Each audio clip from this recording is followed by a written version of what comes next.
Makana Liga, sepak bola dan siasat kemerdekaan di balik jeruji penjara.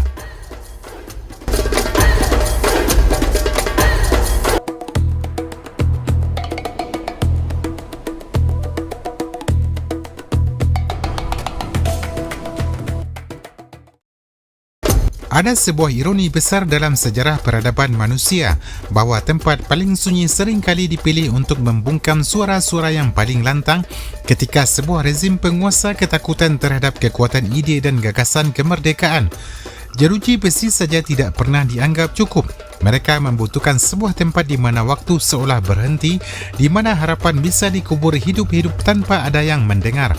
Bagi para pejuang Afrika Selatan yang menentang kejamnya hukum apartheid, tempat pengasingan absolut itu mewujud pada sebuah titik terpencil di peta dunia.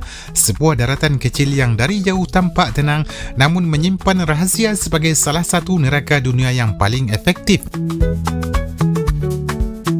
Pulau Robben adalah sebuah ilusi yang menipu mata. Daratan berbentuk oval datar sepanjang 3,3 km dan lebar 1,9 km ini sekilas hanyalah titik kecil tak berarti yang mengapung di Teluk Tebel, Samudra Atlantik. Namun, jarak 6,9 km yang memisahkannya dari garis pantai Cape Town bukanlah sekadar angka geografis, melainkan sebuah parit maut yang mematikan. Laut yang mengepung pulau ini terkenal dengan arusnya yang ganas, dipenuhi kawasan hiu raksasa dan bersuhu mendekati titik beku. Bagi para tahanan politik yang dibuang ke sana, kilauan lampu kota Cape Town di seberang lautan adalah siksaan psikologis yang konstan, sebuah simbol kebebasan yang terlihat sangat dekat dengan mata, namun mustahil dijangkau oleh raga. Neraka batu yang telanjang ini dinamai Robben Island. Penamaan ini diberikan oleh pelaut Belanda yang berarti Pulau Anjing Laut. Daratan seluas 5 km persegi ini telah bermutasi menjadi bastion pengasingan yang sadis. Kondisi alamnya adalah definisi dari kegersangan yang menyeluruh. Pulau ini tidak memiliki pohon rimbun ataupun bukit. Ia hanyalah hamparan tanah karang dan batu kapur putih yang telanjang, rata dan gersang. Ketiadaan kontur alam ini adalah kesengajaan taktis yang mengerikan. Tanpa ada satupun tempat untuk berlindung dari pandangan, para tahanan berada di bawah pengawasan mutlak menara-menara penjaga selama 24 jam. Di Pulau Robben, privasi adalah hal pertama yang mati dan ruang gerak direduksi hingga ke titik yang paling rendah. Kengerian pulau ini disempurnakan oleh iklimnya yang tanpa ampun. Sepanjang tahun, Pulau Robben dihantam oleh angin laut Atlantik yang kering, kencang dan menusuk hingga ke tulang. Angin ini menerbangkan debu-debu kapur korosif yang menyiksa mata dan paru-paru para tahanan saat mereka dipaksa memecah batu. Ketika malam tiba, suhu udara merosot ekstrim, mengubah sel-sel batu yang lembab menjadi seperti peti es. Alam di Pulau Robben tidak sekedar mengurung, ia adalah sipir tak kasat mata yang bekerja tanpa henti meremukkan ketahanan fisik, menggerogoti kewarasan mental dan secara perlahan membunuh harapan kemerdekaan bahkan sebelum para pejuang itu sempat menyentuh jeruji besi penjara. Siasat 3 pilar hitam rezim. Rezim apartheid tidak pernah asal dalam memilih tempat.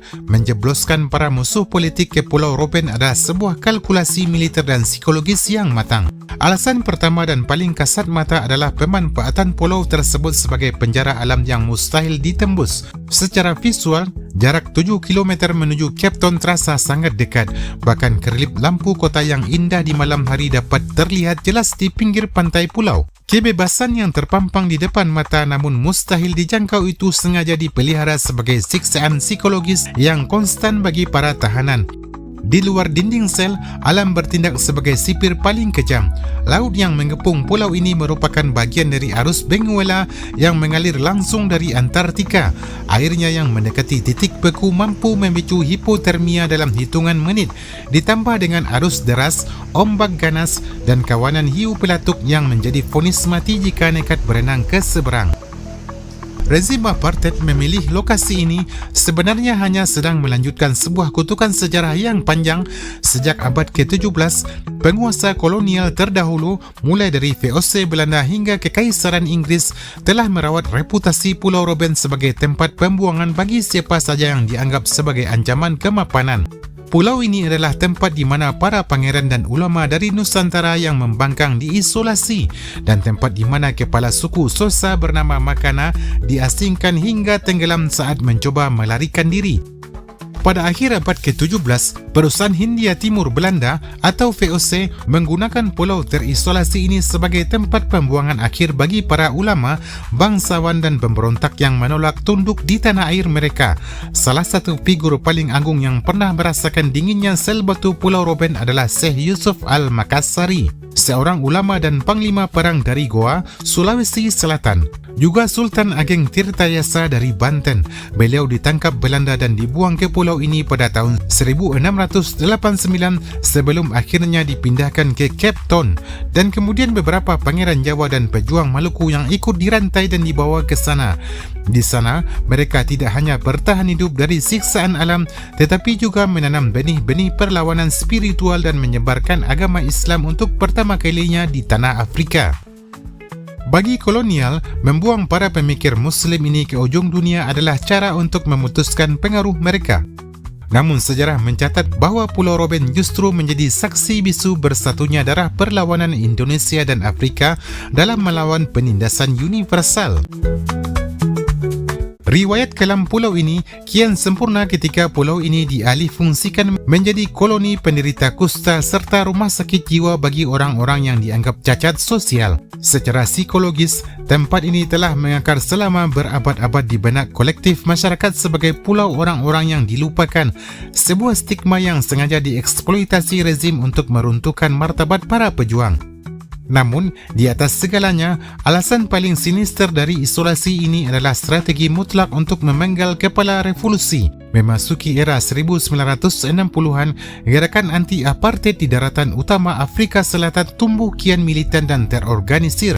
Rezim kulit putih menyadari sepenuhnya bahawa jika para pemikir cerdas seperti Nelson Mandela, Walter Sisulu atau Robert Sobukwe dipenjara di daratan utama, sel mereka akan segera bermutasi menjadi katedral perlawanan, tempat di mana instruksi politik tetap bisa diselundupkan ke akar rumput melalui celah-celah penjara. Solusi satu-satunya adalah isolasi total. Rezim dengan sengaja memisahkan para arsitek taktis ini sejauh mungkin dari masa di bawah status keamanan maksimum. Tujuan tunggalnya sangat keji, memastikan tubuh mereka melemah, ide-ide revolusioner mereka mati membusuk di dalam kesunyian sel, dan nama mereka lenyap dari ingatan dunia luar.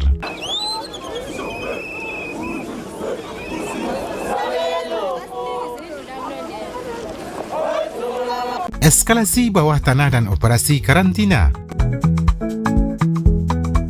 Menghadapi penindasan yang kian mencekik, rakyat Afrika Selatan menolak diam. Gelombang perlawanan lahir melalui organisasi seperti African National Congress atau ANC dan Pan-Africanist Congress atau PAC.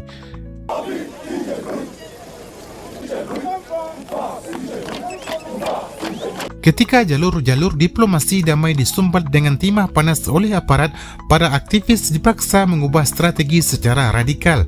Mereka beralih ke gerakan bawah tanah, melakukan sabotase ekonomi dan menyusun taktik gerilya. Rezim apartheid membalas militansi ini dengan merilis rentetan undang-undang represif yang kejam, termasuk Suppression of Communism Act dan Terrorism Act. Di bawah payung hukum karet ini, siapapun yang berani bersuara akan diseret ke pengadilan dengan tuduhan makar, keterlibatan dalam organisasi terlarang atau menghasut massa.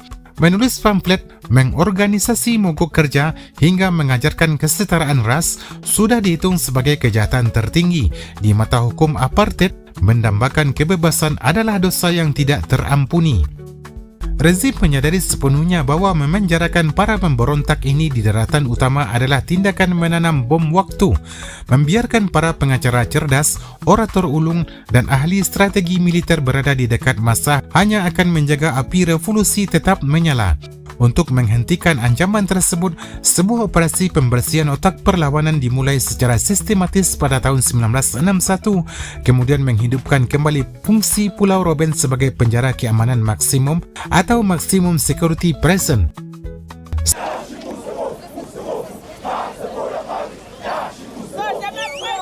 But all of a sudden he's right in between, in the steel ring of the police. What should we expect now? Whatever you say to us, we think it's instructions from him. Semua tahanan politik yang dicap paling berbahaya diseret dari seluruh penjuru negeri ke Pulau Karang yang dingin ini. Rezim menerapkan strategi keji yang mereka sebut sebagai karantina ide dengan mengumpulkan seluruh otak revolusi di satu pulau terisolasi, memutus komunikasi mereka dari dunia luar dan memaksa mereka melakukan kerja paksa memecah batu kapur. Rezim berharap gerakan perlawanan di daratan utama akan mati perlahan karena kehilangan nahkodanya.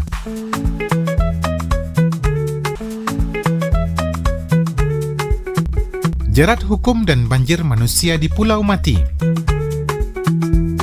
Rezim apartheid tidak hanya mengandalkan moncong senjata untuk membungkam rakyat. Mereka menerapkan represi hukum yang dirancang secara umum dan seelastis karet melalui undang-undang seperti General Law Amendment Act atau Sabotage Act. Penguasa kolonial sengaja mengamburkan batasan keadilan agar definisi terorisme bisa melebar tanpa batas. Seorang dapat diculik dari kehidupannya hanya karena menyimpan literatur kritis, berdiskusi di kedai kopi, atau sekedar melintasi jalanan saat mogok kerja massal terjadi. Lebih kejam lagi, kepolisian memiliki legitimasi hukum untuk menahan siapapun selama 90 hari tanpa pengadilan dan tanpa pengacara, sebuah siksaan birokrasi yang dapat diperpanjang tanpa batas waktu. Hukum ini bekerja seperti jaring pukat harimau, menyapu bersih siapa saja yang berpotensi mengusik kenyamanan kulit putih hingga membuat seluruh sel tahanan di daratan utama penuh sesak dalam hitungan bulan. Kepadatan di daratan utama memicu eksodus tahanan politik menuju Pulau Robben, sebuah daratan gersang yang secara alami tidak pernah dirancang untuk menopang kehidupan manusia. Akibat agresifnya penangkapan massal tersebut, Pulau Mati ini mendadak dibanjiri oleh gelombang pejuang yang diseret dalam kondisi tangan terborgol menggunakan kapal-kapal militer. Mereka dikirim dari seluruh penjuru Afrika Selatan, dari jalanan berdebu Soweto, pelabuhan sibuk di Durban, hingga desa-desa terpencil di Transkei. Pada masa puncaknya di era 1960-an hingga 1970-an, Pulau Karang yang sempit ini dipaksa menampung lebih dari 1,000 tahanan politik secara bersamaan. Secara kumulatif, rezim telah menjejalkan ribuan otak terbaik kulit hitam ke dalam sel-sel batu kapur yang lembab, mengubah fungsi pulau ini dari sekedar tempat pengasingan menjadi sebuah tempat penampungan massal yang dijalankan dengan kedisiplinan militer yang sangat ketat dan kaku. Kondisi ini melahirkan ironi terbesar dalam sejarah pergerakan dunia.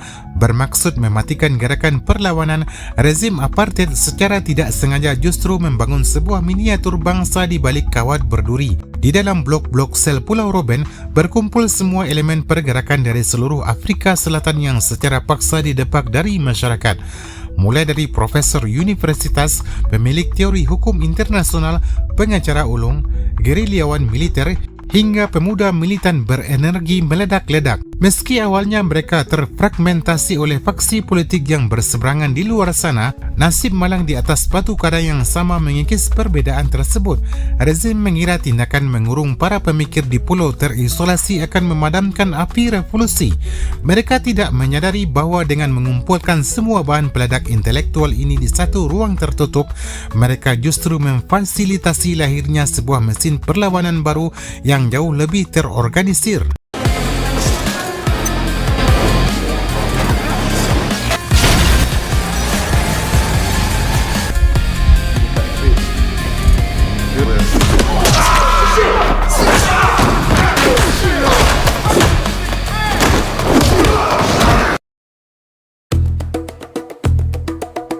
Perang di dalam sel dan siasat pecah belah rezim. mengumpulkan ribuan manusia dari latar belakang berbeza di satu pulau gersang ternyata melahirkan bom waktu yang mengerikan. Pada awalnya, Pulau Robben bukan menjadi tempat bersatunya para pejuang, melainkan medan perang saudara antar sesama kulit hitam. Para tahanan membawa ego, kedaerahan dan identitas kesukuan mereka ke dalam sel. Kelompok perkotaan seperti Johannesburg memandang rendah tahanan dari pedalaman Transkei. Suku Xhosa, Zulu dan Soto saling mengedepankan superioritas atas andil perjuangan mereka. Bukan hanya masalah suku, identitas politik pun menjadi sekat yang tebal. Kader ANC yang berhaluan multirasial kerap terlibat perdebatan hebat hingga berhujung perkelahian fisik dengan kader PSC yang berhaluan nasionalis Afrika radikal. Kondisi ini menjadi momentum emas bagi pemerintah apartheid melalui manifestasi doktrin kuno, Divide and Conquer. Intelijen penjara membaca keretakan ini dengan sukacita dan sengaja membiarkan gesekan tersebut membesar.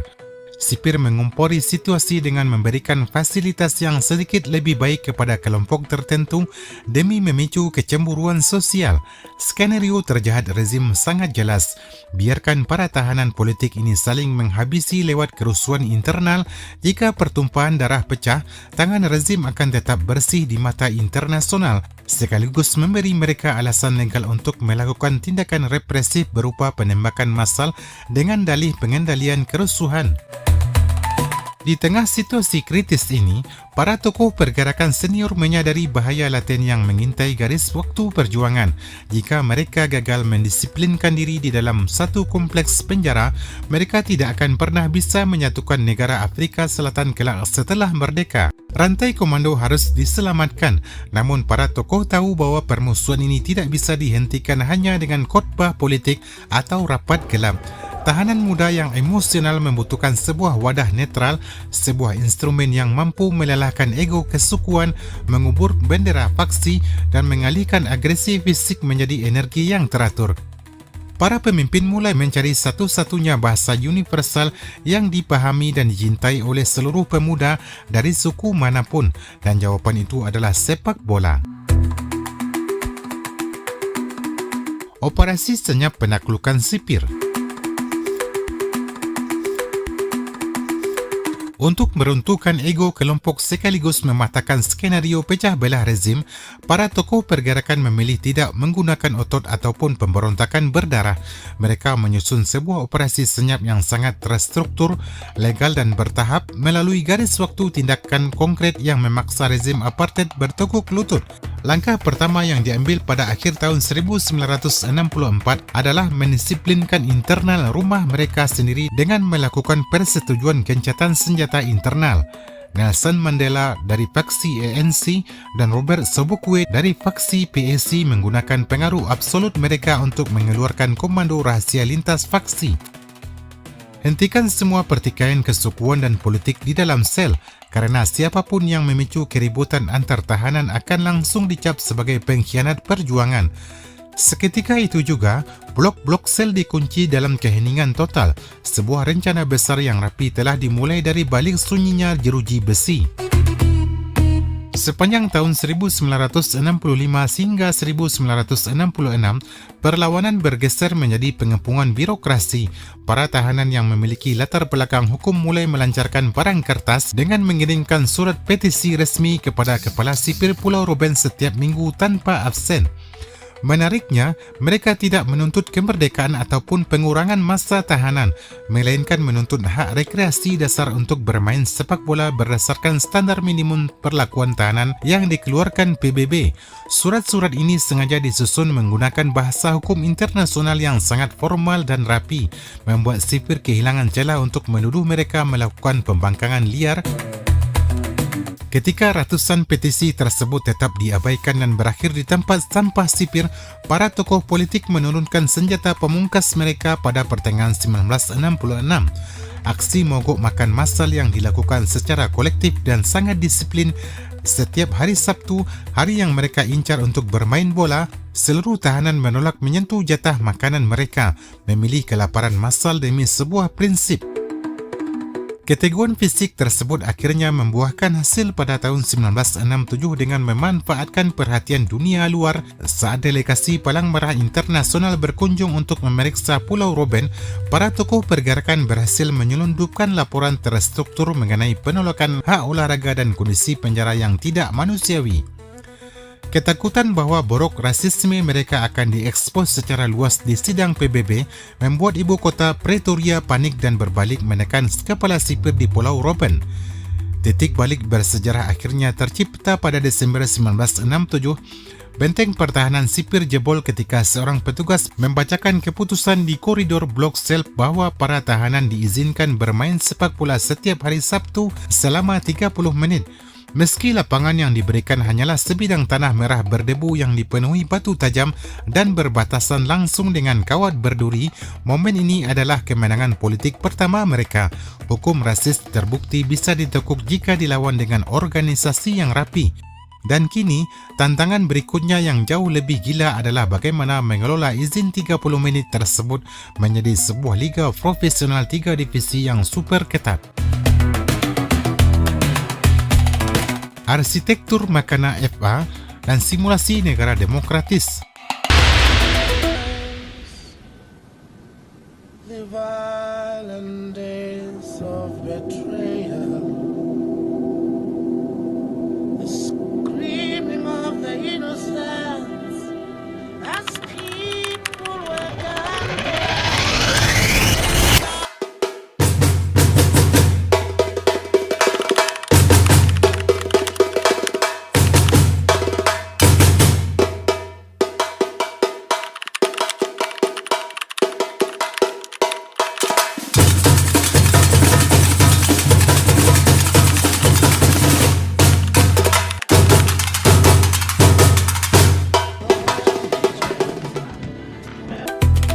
Izin 30 menit dari sipir merupakan umpan lambung yang langsung dieksekusi secara jenius oleh para arsitek politik di Pulau Robben.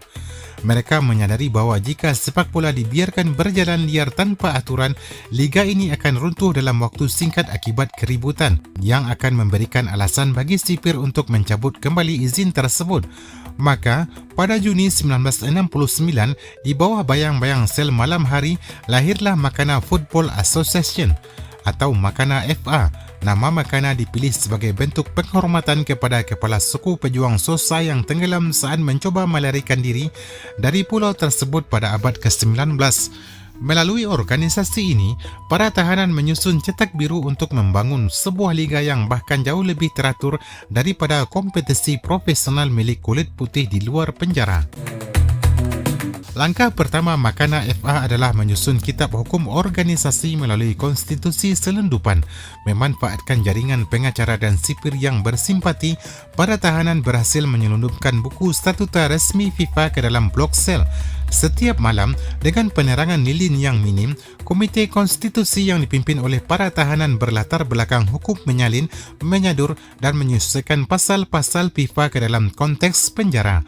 Dokumen setebal puluhan halaman tersebut mengatur segala hal secara rinci, mulai dari tata cara pemilihan ketua federasi secara demokratis setiap tahun, hak transfer pemain antar klub sel, hingga regulasi dimensi ukuran gawang yang harus presisi. Untuk menampung ledakan antusiasme ribuan tahanan, Makana FA membangun sistem liga penuh dengan struktur piramida 3 divisi layaknya sepak bola modern. Divisi A menjadi etalase kekuatan yang diisi oleh tim-tim elit seperti Rangers, Bucks dan Atlantic Raiders dengan pemain-pemain atletis berkemampuan tinggi, bertujuan menyuguhkan tontonan sepak bola tingkat tinggi demi meruntuhkan mental para sipir yang menonton. Divisi B berfungsi sebagai inkubator organisasi yang diisi oleh tahanan usia matang berpemahaman taktik kuat untuk menguji konsistensi strategi dan kepemimpinan di lapangan. Sementara itu, Divisi C bertindak sebagai kawah candera di muka yang menampung tim-tim baru, anak muda emosional dan tahanan yang baru tiba dari daratan utama sebagai tempat pertama untuk mendisiplinkan mental taktis dan mengikis ego kedaerahan. Sistem degradasi dan promosi dijalankan tanpa kompromi. Tidak ada hak istimewa bagi senior politik, sehingga jika tim seorang tokoh senior berada di dasar klasemen divisi A, mereka tetap harus turun kasta ke divisi B pada musim berikutnya. Setiap pertandingan hari Sabtu juga dikelola dengan administrasi ketat melalui dokumen laporan pertandingan. Sebelum memulai laga, kapten tim wajib menyerahkan daftar susunan pemain resmi yang ditulis di atas kertas selundupan. Selama pertandingan berjalan, Sekretaris Liga mencatat statistik secara manual dengan tinta hitam yang rapi, meliputi menit terjadinya gol, pelanggaran taktis, kartu kuning, kartu merah, hingga catatan perilaku penonton di pinggir lapangan. Pengurus Makana FA merawat dokumen tertulis ini seperti dokumen negara karena mereka tahu berkas tersebut adalah bukti autentik kepada dunia luar kelak bahawa di atas batu karang terisolasi ini berhadapan hukum kaum kulit hitam berjalan jauh lebih sehat daripada rezim apartheid. Sistem hukum ini ditegakkan hingga ke ruang gelap penjara melalui pengadilan malam hari yang digelar oleh Komite Disiplin Makana FA. Jika terjadi pelanggaran keras di lapangan Tanah Merah atau protes berlebihan terhadap wasit, masalah tidak diselesaikan dengan adu jotos, melainkan melalui sidang rahasia setelah seluruh tahanan dikunci di dalam sel masing-masing. Anggota Komite Disiplin, wasit yang bertugas, dan pemain yang melanggar akan berbicara dengan suara berbisik dari balik jeruji sel yang berdekatan. Wasit membacakan laporan pertandingan, pemain diberikan hak membela diri secara hukum, dan Komite Disiplin menjatuhkan vonis mutlak berdasarkan konstitusi Makana FA, baik berupa skorsing pertandingan hingga denda jatah rokok atau makanan. Hebatnya, seluruh tahanan, bahkan komandan gerilya yang paling ditakuti di luar sana, tunduk dan patuh pada keputusan pengadilan malam hari itu. Melalui birokrasi, hukum, dan struktur kompetisi yang ketat, Makana FA berhasil mengubah lapangan Pulau Roberts menjadi sebuah simulasi negara demokratis. Para tahanan tidak sekadar bermain bola, mereka sedang membuktikan kepada diri mereka sendiri dan para sipir di menara pengawas bahawa mereka adalah manusia berperadaban tinggi yang sudah sangat siap memimpin negara mereka sendiri.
Penegakan hukum di atas Tanah Merah.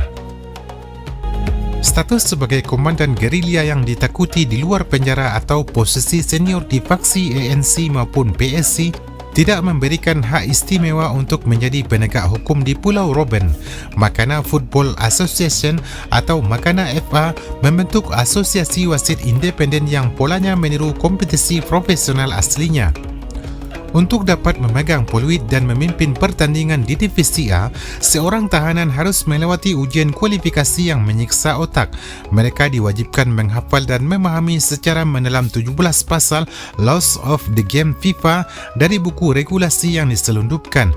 Di malam hari, calon wasit menghadapi ujian tertulis di atas lembaran kertas selundupan berisi soal-soal studi kasus taktis yang harus dijawab menggunakan pensil kecil di bawah remang lampu sel. Tidak tidak berhenti di sana, ujian fisik juga diberlakukan di mana para calon wasit diuji dengan berlari statis dan bermanuver di atas lapangan tanah berbatu yang tajam demi memastikan mereka memiliki penempatan posisi yang tepat saat memimpin laga berintensitas tinggi. Hanya mereka yang lulus dengan nilai di atas standar yang berhak mendapat lisensi resmi Makana FA. Karir seorang wasit di Pulau Robben dipantau secara ketat melalui pembinaan kontinu dan evaluasi mingguan. Setiap hari Minggu, sehari setelah pertandingan, Asosiasi Wasit Makana FA menggelar rapat evaluasi rahsia. Sekretaris pertandingan akan membawa laporan laga beserta nota keberatan yang diajukan oleh para kapten tim. Mereka meninjau setiap keputusan krusial, mulai dari ketepatan pemberian penalti hingga keabsahan kartu merah berdasarkan statuta organisasi. Wasit senior memberikan pembinaan dan koreksi taktis kepada wasit junior agar kualitas kepemimpinan di lapangan selalu meningkat dari minggu ke minggu. Puncak kedisiplinan birokrasi mereka mewujud pada penegakan sanksi hukum bagi wasit yang curang atau tidak kompeten. Jika seorang wasit terbukti melakukan kesalahan fatal kerana tidak kompeten atau menunjukkan keberpihakan kepada faksi politik tertentu, Komite Disiplin Makana FA akan menjatuhkan sanksi tegas tanpa pandang bulu. Wasit yang melakukan kesalahan fatal dalam mengambil keputusan penting akan dijatuhi hukuman pencopotan lisensi sementara, dilarang memimpin selama beberapa pekan dan diwajibkan mengambil kelas penyegaran aturan main. Sama seperti klub, wasit juga bisa mengalami degradasi kasta. Mereka yang kinerjanya menurun di Divisi A akan diturunkan pangkatnya untuk memimpin pertandingan Divisi C yang memiliki tensi lebih rendah. Sementara itu, jika seorang wasit terbukti sengaja berbuat curang atau menerima suap berupa selundupan rokok atau jatah makanan demi memenangkan tim tertentu, lisensinya akan dicabut secara permanen. Nama wasit tersebut akan diumumkan di papan pengumuman penjara sebagai bentuk hukuman sosial. Di tempat di mana integritas menjadi satu-satunya harga diri yang tersisa, dicap sebagai wasit korup adalah kehancuran moral terbesar bagi seorang tahanan. Kondisi ini melahirkan sebuah ironi yang mendalam. Di luar kawat berduri, pengadilan resmi apartheid dijalankan dengan rasisme yang pekat, di mana hukum dapat ditekuk sesuka hati oleh penguasa kulit putih, namun di dalam penjara, di atas lapangan tanah merah yang gersang, orang-orang kulit hitam yang dicap sebagai teroris justru menegakkan hukum dengan sangat presisi. Wasit yang curang diadili, keputusan yang keliru dievaluasi, dan keadilan dijunjung tinggi tanpa melihat status politik. Lewat tiupan peluit wasit, para tahanan sebenarnya sedang menampar balik wajah sistem peradilan Afrika Selatan yang korup. Mesin kompetisi sepanjang tahun. Setiap hari Sabtu sepanjang tahun, Pulau Robben berubah menjadi sebuah mesin yang berputar dengan presisi jam dinding Swiss. Sipir penjara bahkan tidak perlu meniup peluit apel untuk membangunkan penghuni blok. Kerana irama koordinasi komando internal telah mendisiplinkan para tahanan terlebih dahulu. Tepat pukul 6 pagi, tanpa perlu diperintah oleh petugas, Komite Lapangan Makana FA sudah bergerak melakukan logistik lapangan. Mereka membersihkan hamparan tanah merah dari serpihan batu kapur yang tajam, memasang jaring gawang yang dirajut sendiri dari sisa tali tambang, serta mengapuri garis batas lapangan menggunakan bubuk batu sisa patahan tambang. Jadual pertandingan dipatuhi dengan tingkat ketepatan yang luar biasa. Aturan sepak bola pada pukul 8:30 pagi dilakukan tanpa toleransi. Pada menit tersebut, bola sudah harus digulirkan di tengah lapangan. Keterlambatan tim akan berujung pada sanksi denda poin yang sangat berat. Melalui sistem gulir mingguan ini, lapangan memfasilitasi hingga 6 pertandingan yang berjalan bergantian dari pagi hingga sore hari. Ribuan tahanan akan duduk dengan rapi di pinggir lapangan di bawah pengawasan ketat menara senapan sipir.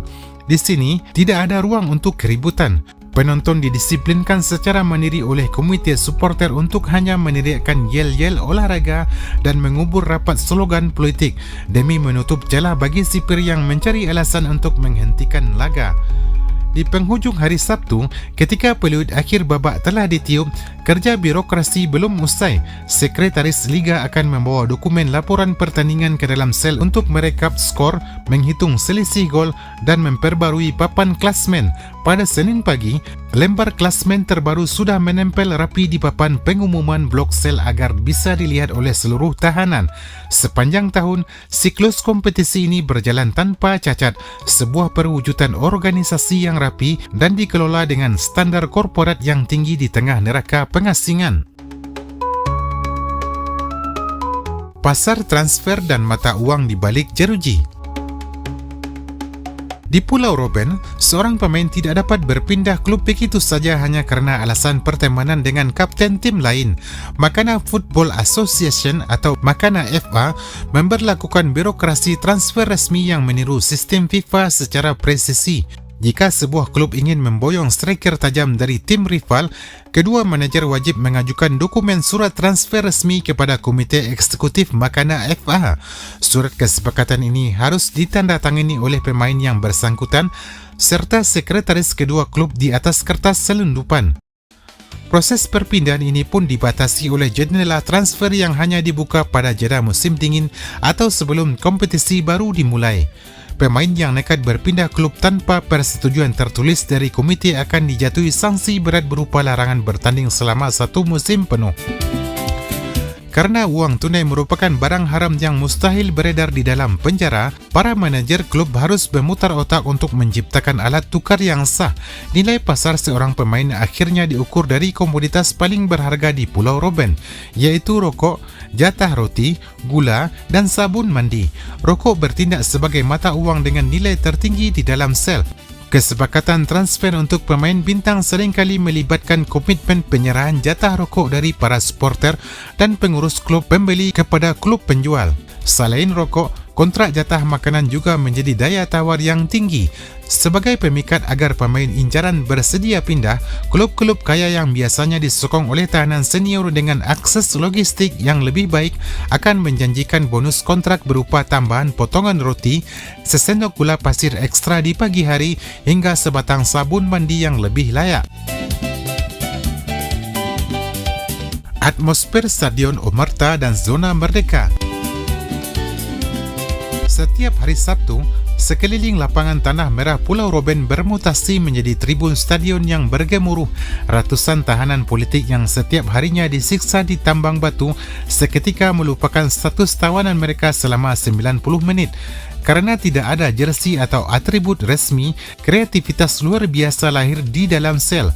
Para supporter membuat bendera dan syal yang menggunakan kain perca dan sisa selimut atau seragam kaki mereka yang robek. Untuk memberi warna pada bendera klub, mereka menghancurkan bubuk bata merah, memeras getah tanaman untuk menghasilkan warna hijau, serta memanfaatkan bubuk batu kapur untuk warna putih. Sepanjang pertandingan, sekelompok supporter menyanyikan lagu penyemangat yang bergemuruh di bawah aturan internal yang sangat ketat. Dilarang keras menyanyikan yel-yel politik atau menyebut nama ANC dan PSC. Mereka menggunakan metafora olahraga untuk membakar semangat, bersorak seolah-olah baru saja meruntuhkan satu tembok penjara setiap kali tim mereka mencetak gol.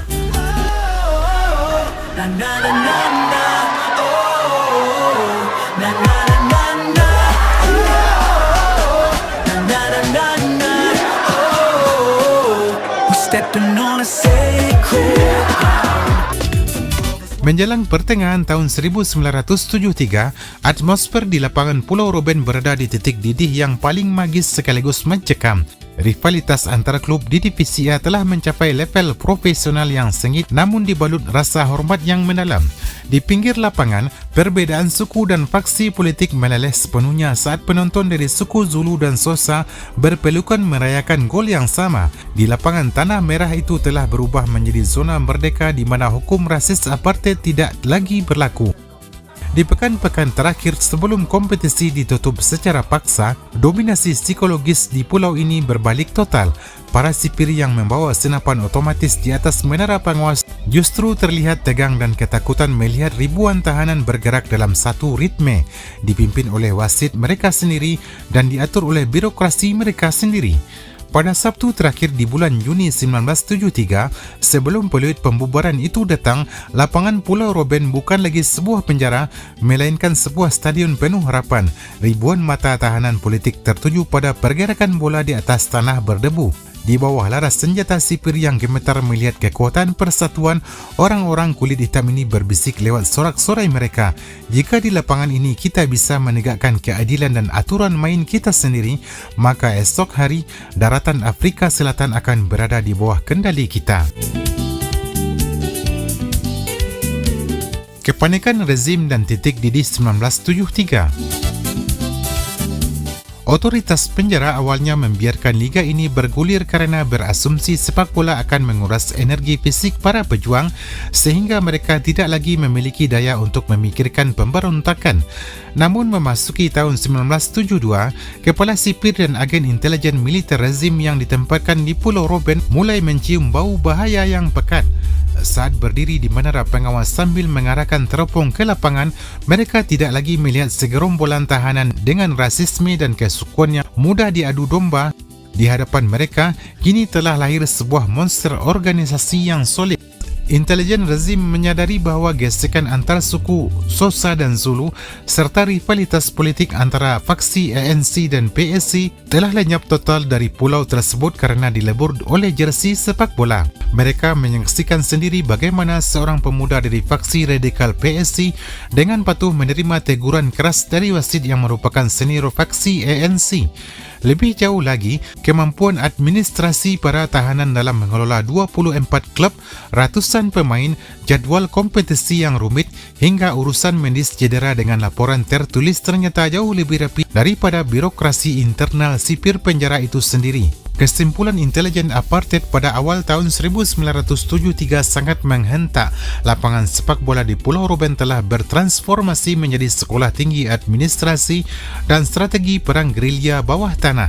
Rezim menyadari jika para tahanan ini bebas atau berhasil mempengaruhi dunia luar, kemampuan organisasi sedahsyat ini akan dengan mudah meruntuhkan birokrasi negara apartheid.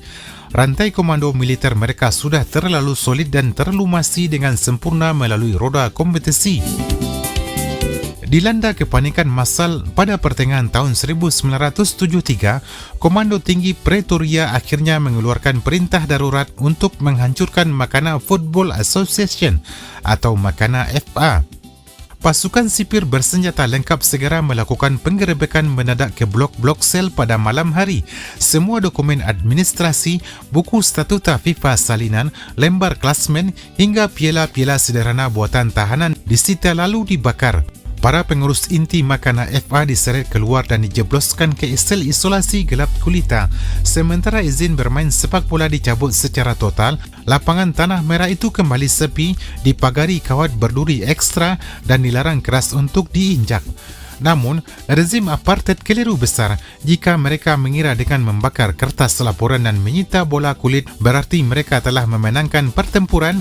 Mereka terlambat 4 tahun. Selama periode 1969 hingga 1973, irama koordinasi komando dan mentalitas gerilya telah terlanjur meresap serta membeku di dalam kepala ribuan tahanan politik tersebut. Rantai komando telah terbentuk sempurna dan fondasi kedisiplinan besi sudah tertanam dalam. Rezim apartheid mengira mereka sedang membubarkan sebuah liga sepak bola lokal tanpa menyadari bahawa yang mereka bubarkan sebenarnya adalah kabinet bayangan, komandan militer dan para arsitek hukum negara Afrika Selatan masa depan yang siap menerkam mereka 2 dekade kemudian.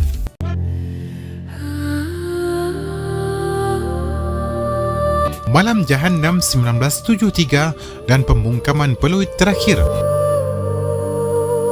Bagi rezim rasis yang bertahan hidup dari strategi memecah belah, persatuan sekokoh ini adalah lonceng kematian.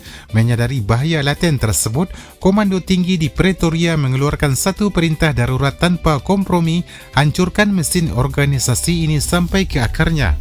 Eksekusi pembungkaman dilakukan layaknya operasi militer di satu malam Jahannam ketika seluruh Pulau Robben dilingkupi kabut dingin Atlantik. Alarm penjara mendadak melolong. Ratusan sipir bersenjata otomatis dan anjing pelacak merangsek masuk ke setiap barak untuk mengobrak-abrik sel tanpa ampun. Target utama operasi ini bukan senjata, melainkan aset administratif Makana FA. Di tengah lapangan tanah merah, sipir membuat api unggun besar tempat warisan peradaban tahanan Pulau Robben dilemparkan. buku statuta FIFA salinan tangan, formulir transfer pemain, berkas kualifikasi wasit hingga dokumen laporan pertandingan berisi catatan minit gol dibakar hingga menjadi abu. Piala-piala sederhana yang dibuat dari sisa pelat besi tambang dihancurkan menggunakan godam. Rezim apartheid ingin melenyapkan setiap jengkal bukti tertulis bahawa orang kulit hitam pernah membangun sistem hukum dan birokrasi yang jauh lebih jujur daripada sistem rasis milik penguasa sendiri. Pembungkaman tidak berhenti pada pembakaran kertas. Seluruh jajaran Komite Eksekutif Makana FA, pengurus asosiasi wasit hingga manajer klub yang dianggap sebagai otak penggerak organisasi diseret keluar menuju Blok B, sebuah blok isolasi total yang gelap gulita. Mereka dipisahkan, dilarang berbicara dan dikurung di dalam sel tanpa celah cahaya. Penguasa penjara kemudian menancapkan kawat berduri ekstra setinggi 3 meter mengelilingi lapangan sepak bola dan menyatakannya sebagai zona terlarang. Liga Makana FA resmi ditutup secara paksa dan peluit terakhir telah dibungkam, namun tirani ini terlambat 4 tahun. Mereka mengira sedang membubarkan sebuah liga sepak bola lokal tanpa menyadari bahawa disiplin besi telah terlanjur membeku di kepala ribuan tahanan. Yang mereka bakar hanyalah kertas, namun mereka gagal menghancurkan kabinet bayangan dan para arsitek hukum masa depan yang siap meruntuhkan birokrasi negara apartheid 2 dekade kemudian. Kemenangan yang tertunda. Rezim apartheid mengira dengan membakar kertas laporan, merobohkan gawang dan mengurung para pemimpin di sel isolasi, mereka telah berhasil mematikan gerakan perlawanan di Pulau Robben. Mereka berfikir bahawa ketakutan telah kembali menguasai batu karang gersang tersebut. Namun, tirani rasis itu melakukan kesalahan kalkulasi terbesar dalam sejarah militer mereka. Penguasa mungkin bisa memusnahkan kertasnya, tetapi mereka tidak akan pernah bisa membakar isi kepala orang-orang yang menyusunnya. Rantai komando organisasi dan taktik perjuangan dari kompetisi 3 divisi sudah terlanjur meresap dan membeku menjadi mentalitas di dalam darah ribuan tahanan. Ketika tahun 1990 apartheid runtuh dan para pejuang ini berjalan keluar dari pintu gerbang Pulau Robben sebagai manusia merdeka, mereka tidak keluar sebagai mantan narapidana dengan mental yang hancur. Sebaliknya, mereka melangkah ke dunia luar sebagai administrator negara yang paling matang. Kader-kader lulusan Makana Football Association inilah yang langsung mengambil alih parlimen, menyusun konstitusi Afrika Selatan yang demokratis, memimpin serikat buruh dan mengendalikan birokrasi pemerintahan di bawah kepemimpinan Nelson Mandela. Rezim apartheid terlambat menyadari bahawa lapangan tanah merah yang penuh debu dan batu tajam di Pulau Robben sebenarnya merupakan rahim dari lahirnya sebuah bangsa baru yang merdeka. Thank you. Well, thank you, President Powers, Provost Fenves, Deans, members of the faculty, family and friends, and most importantly, the class of 2014. It is indeed an honor for me to be here tonight. It's been almost 37 years to the day that I graduated from UT. I remember a lot of things about that day. I remember I had a throbbing headache from a party the night before.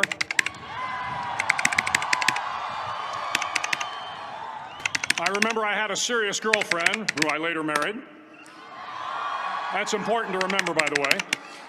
And I remember I was getting commissioned in the Navy that day. But of all the things I remember, I don't have a clue who the commencement speaker was, and I certainly don't remember anything they said.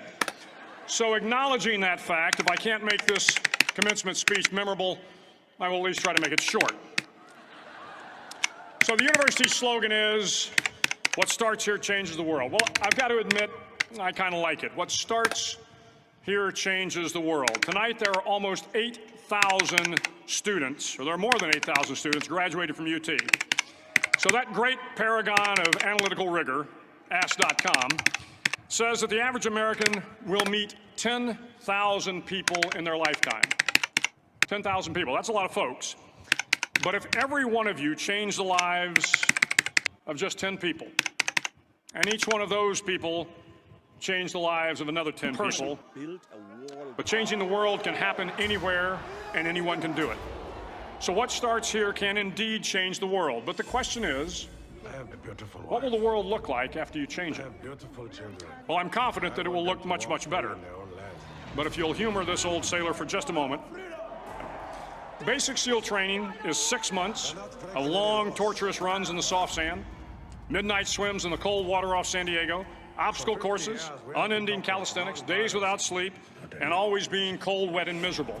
It is 6 months of being constantly harassed by professionally trained warriors who seek to find the weak of mind and body and eliminate them from ever becoming a Navy SEAL. But the training also seeks to find those students who can lead in an environment of constant stress, chaos, failure, and hardships. To me, basic SEAL training was a lifetime of challenges crammed into 6 months. So here are the 10 lessons I learned from basic SEAL training that hopefully will be of value to you as you move forward in life. Every morning in SEAL training, my instructors, who at the time were all Vietnam veterans, would show up in my barracks room, and the first thing they'd do was inspect my bed. If you did it right, the corners would be square, the covers would be pulled tight, the pillow centered just under the headboard, and the extra blanket folded neatly at the foot of the rack. It was a simple task, mundane at best, but every morning we were required to make our bed to perfection. It seemed a little ridiculous at the time, particularly in light of the fact that we were aspiring to be real warriors, tough, battle-hardened SEALs. But the wisdom of this simple act has been proven to me many times over. If you make your bed every morning, you will have accomplished the first task of the day. It will give you a small sense of pride, and it will encourage you to do another task, and another, and another. And by the end of the day, that one task completed will have turned into many tasks completed. Making your bed will also reinforce the fact that the little things in life matter. If you can't do the little things right, you'll never be able to do the big things right. And if by chance you have a miserable day, you will come home to a bed that is made, that you made. And a made bed gives you encouragement that tomorrow will be better. So if you want to change the world, start off by making your bed.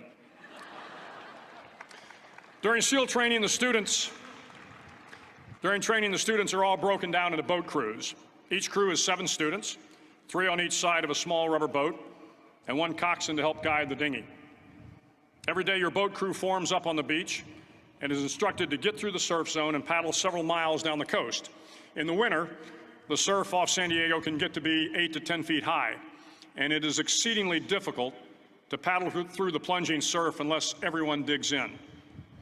Every paddle must be synchronized to the stroke count of the coxswain.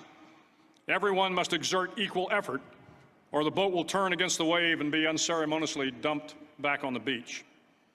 For the boat to make it to its destination, everyone must paddle. You can't change the world alone. You will need some help. And to truly get from your starting point to your destination takes friends, colleagues, the goodwill of strangers, and a strong coxswain to guide you. If you want to change the world, find someone to help you paddle. Wajah-wajah di balik kemudi bangsa baru. 27 years, his head was high and his fist was clenched.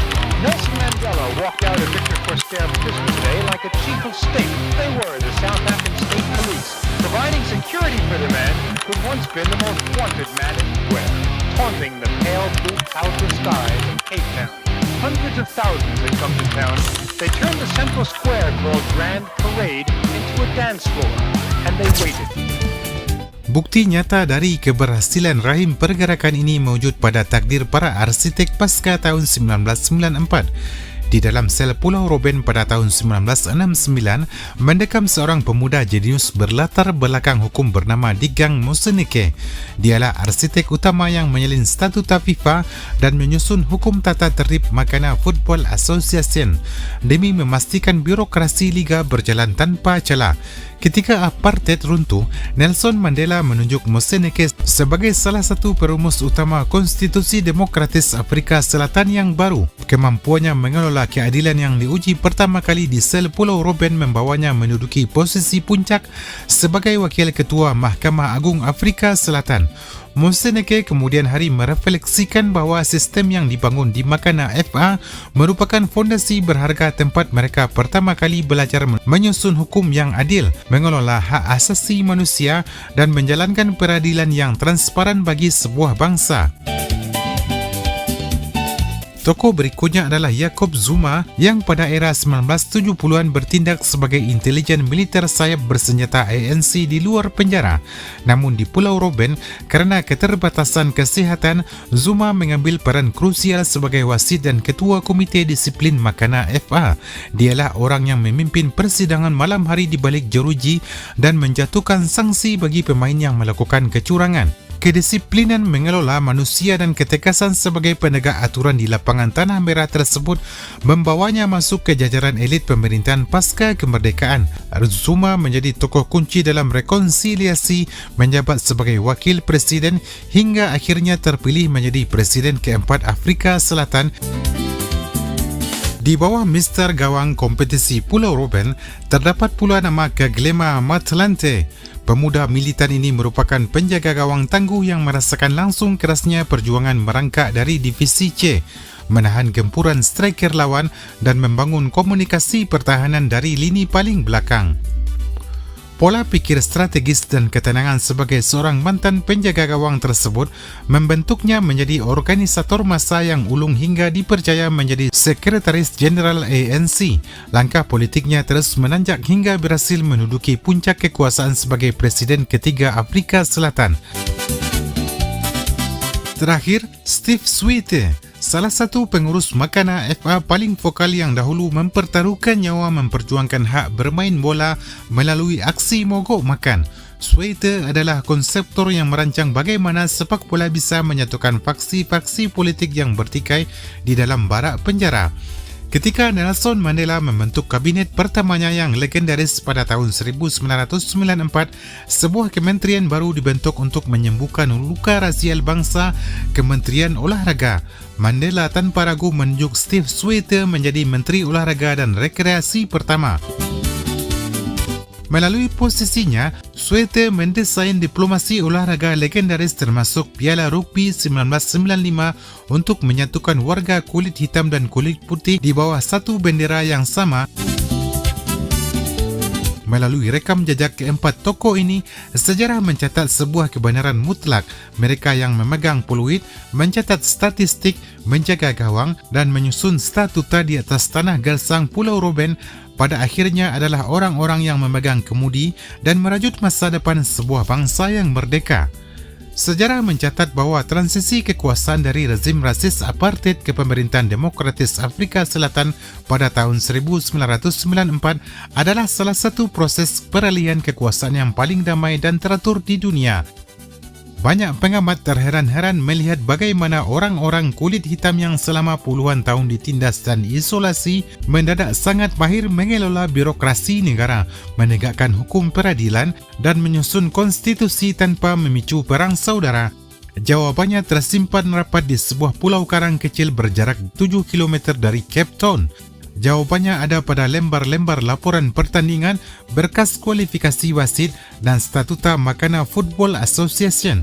Selama 4 musim kompetisi penuh di atas tanah merah yang gersang, para pejuang tersebut tidak sedang menghabiskan waktu luang.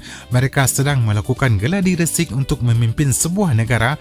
Rezim apartheid mengira mereka telah berhasil mengurung sekumpulan kriminal tanpa sadar bahawa mereka sebenarnya sedang memfasilitasi sekolah kepemimpinan terbaik bagi masa depan Afrika Selatan.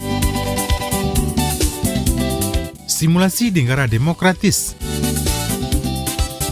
Dari seluruh jalinan sejarah yang berdarah ini, kita akhirnya memahami bahawa sistem liga lengkap yang dibangun oleh para tahanan politik di Pulau Robben bukanlah sebuah kegilaan yang percuma. Ini sama sekali bukan sekadar hiburan akhir pekan untuk melupakan perihnya siksaan tambang batu kapur. Ini adalah sebuah bentuk perlawanan legal dan intelektual yang sangat jenius. Ketika tirani mengunci tubuh mereka dalam jeruji besi dan kawat berduri, otak mereka menolak untuk tunduk. Melalui 24 klub, 3 divisi kompetisi dan peluit wasit yang independen, mereka sebenarnya sedang menjalankan sebuah miniatur negara demokratis yang bersih, sebuah strategi yang sangat visioner dan luar biasa taktis. Di Pulau Robben, sepak bola bukan lagi sekedar permainan 11 lawan 11. Sepak bola adalah rahim dari lahirnya sebuah bangsa.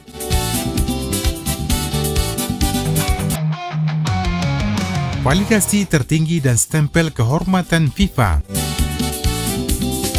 Bagi para tokoh politik di Pulau Robben, sepak bola mengajarkan satu filosofi dasar tentang kekuasaan, bahawa seseorang tidak akan pernah bisa memimpin sebuah bangsa jika ia tidak mampu memimpin dirinya sendiri dalam sebuah aturan main. Di atas lapangan tanah merah itu, mereka melepaskan baju kesukuan, mengubur ego faksi politik dan tunduk pada payung hukum yang sama.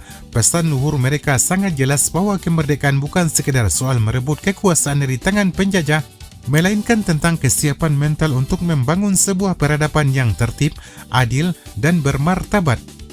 38 tahun setelah statuta pertama mereka ditulis di bawah remang lilin sel, dunia akhirnya datang untuk membungkuk hormat. Pada tanggal 18 Juli 2007, bertepatan dengan hari ulang tahun Nelson Mandela, FIFA secara resmi menganugerahkan status honorary member atau anggota kehormatan kepada Makana Football Association.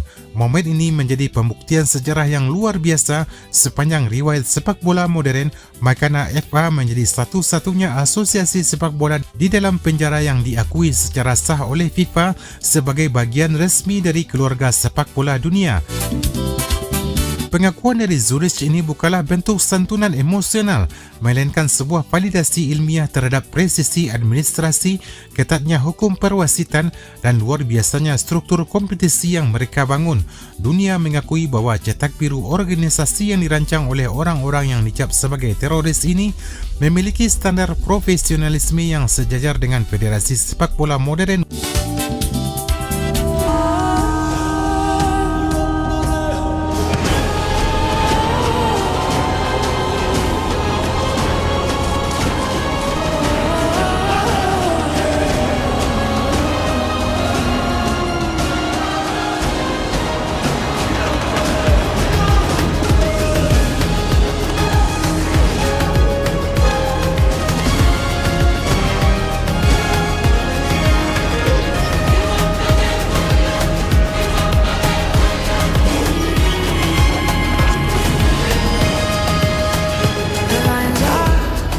Ketika Afrika Selatan terpilih menjadi tuan rumah Piala Dunia 2010, menjadikannya negara Afrika pertama yang menggelar pesta olahraga terbesar di planet bumi ini, banyak orang mengira itu hanyalah kemenangan diplomasi modern belaka. Namun, Piala Dunia 2010 sebenarnya bukan sekedar tentang kemegahan stadion baru atau membangun infrastruktur bernilai miliaran dolar. Perhelatan akbar tersebut adalah cara semesta untuk membayar utang sejarah pada para pejuang di Pulau Robben.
...37 tahun sebelum sepak bola kompetisi dunia itu dimulai, di atas sekeping batu karang gersang dan terisolasi di tengah Samudra Atlantik, peluit akhir Makana FA mungkin telah dibungkap secara paksa oleh laras senapan apartheid. Namun sejarah mencatat sebuah kemenangan mutlak bahawa tirani bisa saja membakar kertas laporan dan menyita bola kulit mereka, tetapi mereka tidak akan pernah bisa menghentikan langkah para arsitek taktis ini untuk membawa bangsa mereka menuju gerbang kemerdekaan.